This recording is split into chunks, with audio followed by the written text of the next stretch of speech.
bohong. Dzurriyyah Rasul tidak seperti itu. Dulu ada putranya Nabi Nuh, dia seorang nabi dan seorang rasul termasuk ulul amri, ulul azmi. Apa yang terjadi?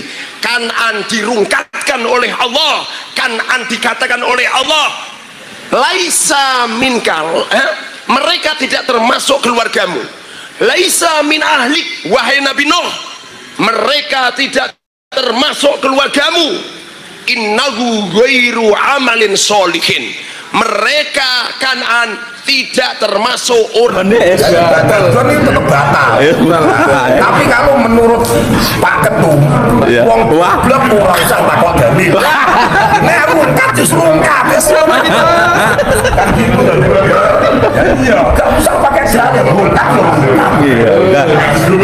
Semestinya para habaib itu harus berterima kasih dengan adanya orang yang mengingatkan. Bagaimana jika nyampe mereka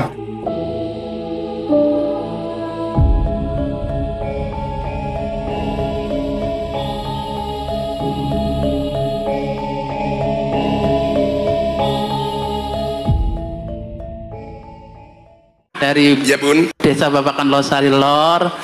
Yang saya tanyakan, saat ini kan sedang viral masalah nasab, nabi orang-orang mengaku keturunan nabi sampai tes DNA. Ya Bun. Kemudian banyak yang mengaku Habib, turunan nabi. Yang saya tanyakan itu ciri-ciri Habib yang asli, kemudian nasabnya langsung ke Nabi Muhammad itu yang seperti apa? Itu saja Pak Kiai, terima kasih. Bismillahirrahmanirrahim. Orang bingung mikirin nasab gara-gara tidak mikirin nasib. Laisal fata may yaqulu abi walakinnal fata may yaqulu anada. Yang dinamakan pemuda yang benar-benar pemuda, yang tidak pernah mengandalkan ayahnya, kakeknya, buyutnya, cangganya, udek-udek siwurnya, enggak. Yang dinamakan pemuda adalah mengatakan apa mene gelut karo aku. Lah itu baru pemuda.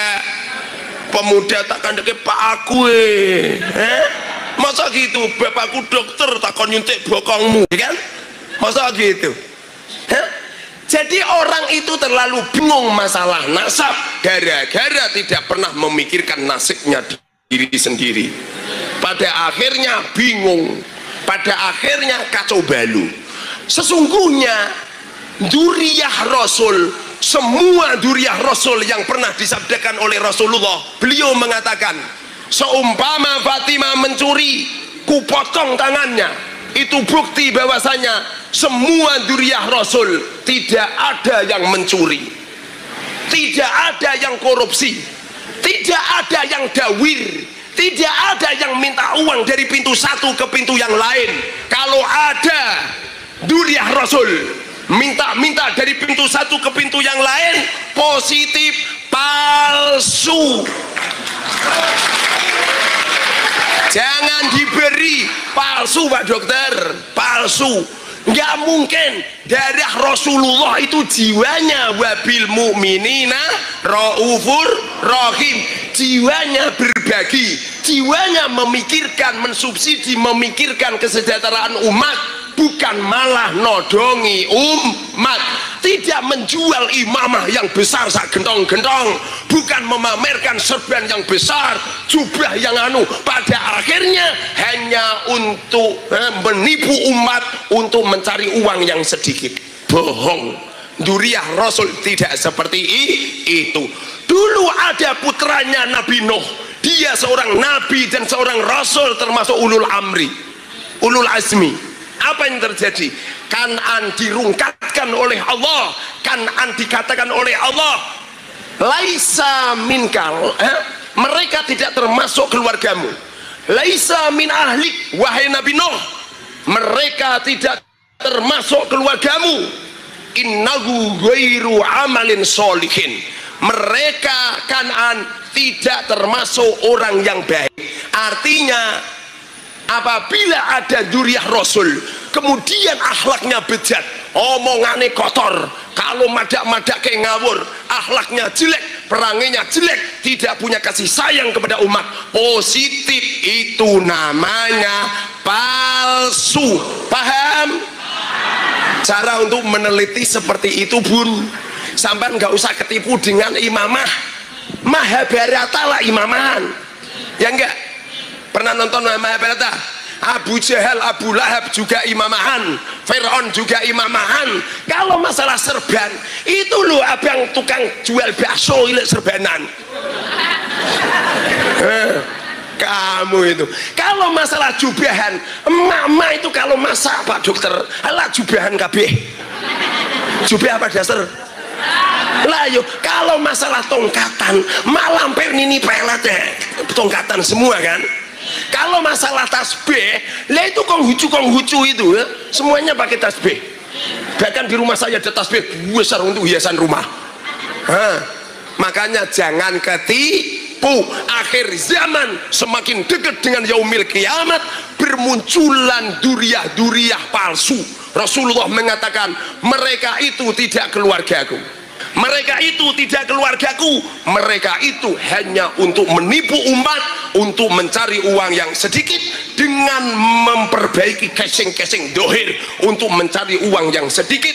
Pada akhirnya umat menjadi makanan empuk. Mereka datang ke majelis satu ke majelis yang lain hanya untuk mencari jadwal ceramah. Jadwal ceramah. Menurut saya ibarat dulu orang belum tahu apa namanya istilah fikih. Ketika kita mau sholat karena tidak tahu arah, kita pakai husnudon, pakai keyakinan. Iya. Oh, misalnya sana. Oh, saya akhirnya menghadap sana terus. Kiblatnya menurut keyakinan. Menurut keyakinan. Iya. Tapi setelah ada alat yang jelas dan valid, nah, itu ternyata kiblatnya sana.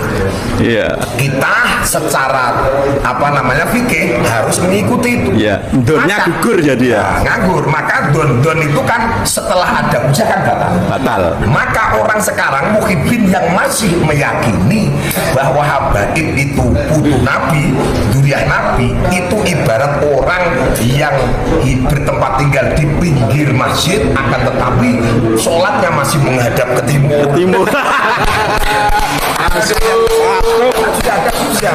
Inna benar. Badadon itu tetap batal. Tapi kalau menurut Pak Ketum, wong goblok ora usah takok dalil. Nek rungkat justru rungkat. Kan gitu. Iya, enggak usah pakai dalil, rungkat. Semestinya kalau para habaib itu harus berterima kasih dengan adanya orang yang mengingatkan. Bagaimana sih kalau nyampe mereka beri kepanjangan seperti itu?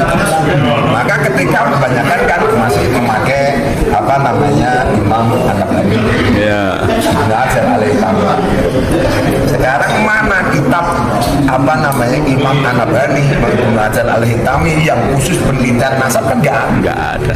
Bahkan di Indonesia ini seperti Mbak Maimun Jubair, Syekh Nawawi Al-Bantani, atau mungkin sekelas Nyirobi Khalil Bangkalan, atau mungkin seperti Gus Bah, Gus Kausar, seperti apa itu, beliau setelah saya teliti, beliau tidak ada satupun hasil penelitian. Artinya beliau itu belum meneliti.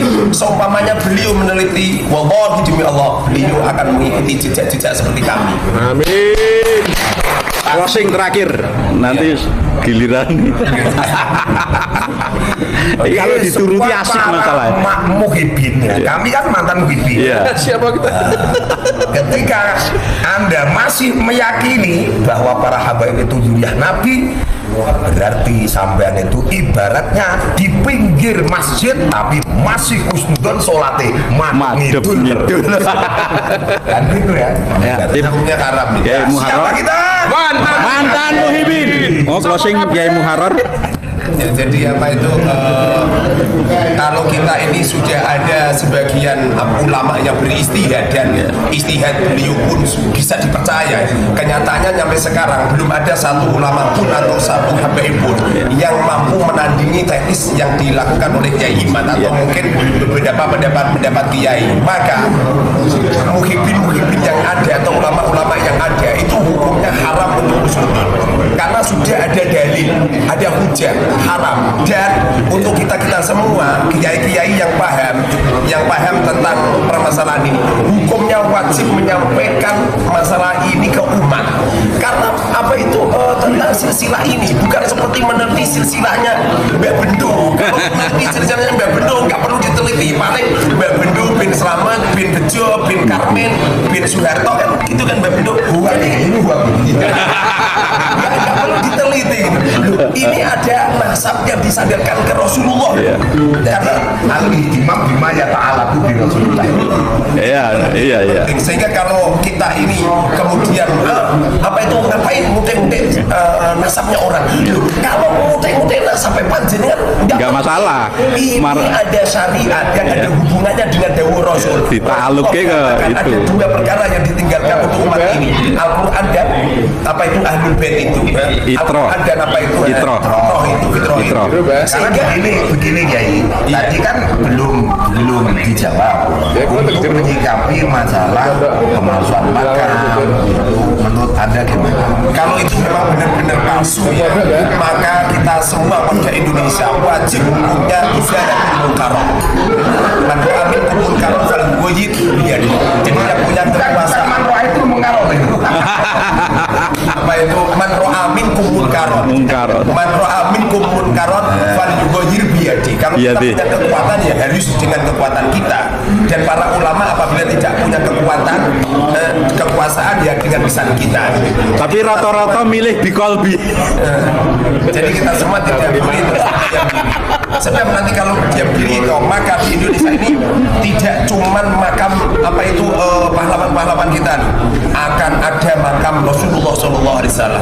Kalau nggak percaya buktikan. Iya. Tapi menurut saya begini Pak Ukir. Jadi kita itu kembali pada kiai-kiai biso.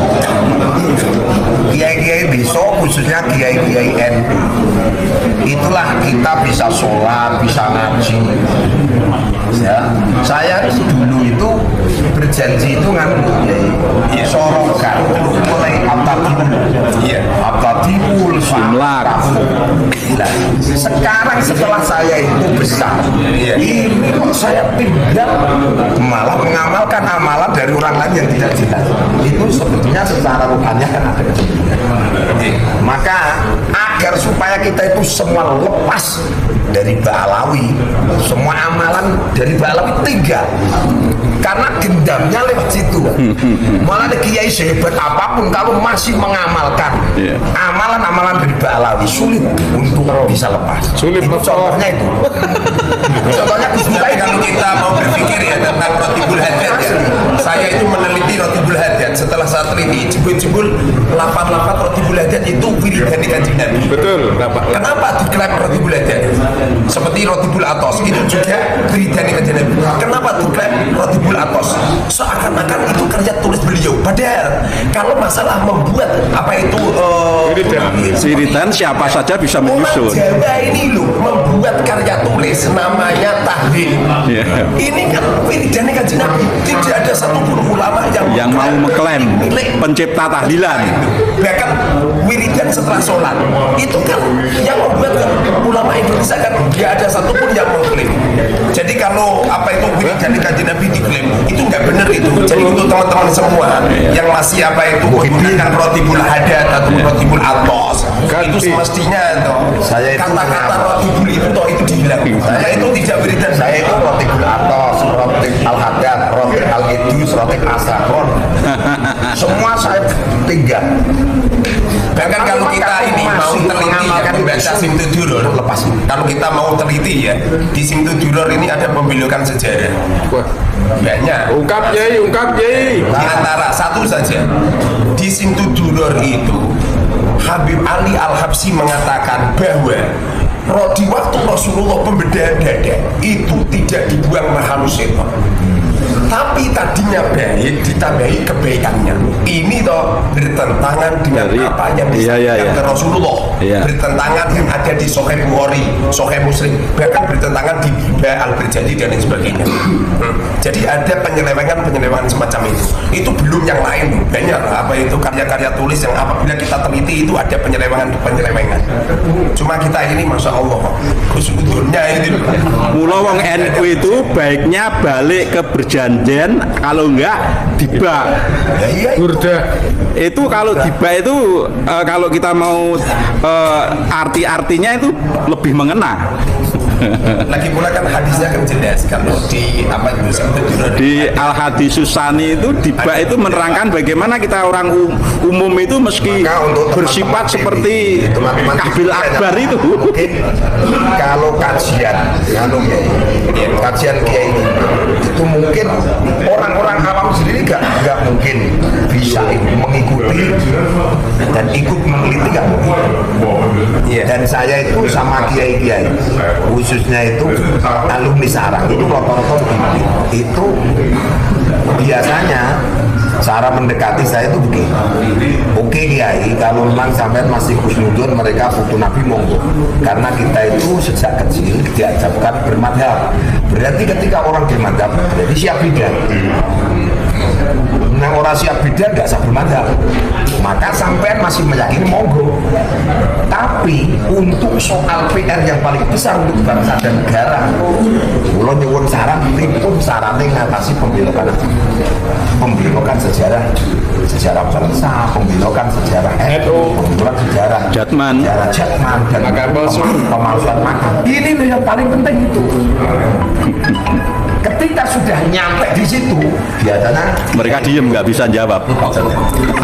Gara-gara tidak muncul keilmuan. Saya amati itu. Saya amati semua ulama yang pendapatnya hampir sama Romo Yai Iman, yang asli itu bukan ikut-ikutan Romo Yai Iman, bukan, salah. Seumpamanya ini karena nafsu dan sahabatnya Romo Yai Iman yang berfatwa semacam itu tidak lebih dari 7 bulan. Konflik ini tidak lebih dari 7 bulan, tapi kenyataannya sudah 2 tahun lebih, semakin meruncing. Dan rakyat Indonesia ini kok semakin melihat bahkan Oke.